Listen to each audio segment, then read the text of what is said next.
खुलुमबाय। दिनै 28 अक्ट'बर 2025 गिबियावनो गोजोन फुंबिलिनि गाहाम हामलायनायखौ बयनिसिमबो जासिहरनाय थाबाय। राशिफोरखौ फरायनायनि सिगां आंनिफ्राय आनान गसाइनिसिम आरज खालामनाय जायोदि दिनैनि साना बुहुमनि साफ्रोमबो सुबुंफोरनि थाखाय गाहामैनो गाहाम बारलांनो हायो। जेबो खैफोद आफोद जायालासे फैदो दानिया दिनै राशिफोरखौ खोनासंदिनि गिबियावनो दङ। मेष राशि गोसोआव मावखौ लानानै गिखांनाय मोननो हागौ। गोसोखौ लोरबां लानो नाङा। मेष राशिनि खाफाल गोनां अनजिमाया 2। बृष राशि नखराव माखौबा लानानै जेंना नुजानो हागौ। गोसोआव सान्थि मोननाय नङा। बृष राशिनि खाफाल गोनां अनजिमाया 1। मिथुन राशि मोजां रोंगौथि जानो हानायनि थाखाय मान बावजानो मोननो हागौ। गोजोननाय मोनगोन।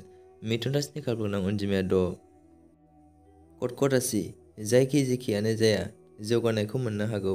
फारफ्रोमथिंबो मोजां गोजोननाय मोनगोन। कर्कट राशिनि खाफाल गोनां अनजिमाया 8। सिंह राशि माबा मोनसे खामानि मावनायनि सुबिदा मोननो हागौ। गोजोन मोनगोन। मोजां सान। सिंह राशिनि खाफाल गोनां अनजिमाया 2। कन्या राशि जेखियानो मावा सान्थि मोनगोन। फारफ्रोमथिंबो मोजां जौगानाय फैगोन। कन्या राशिनि खाफाल गोनां अनजिमाया 3।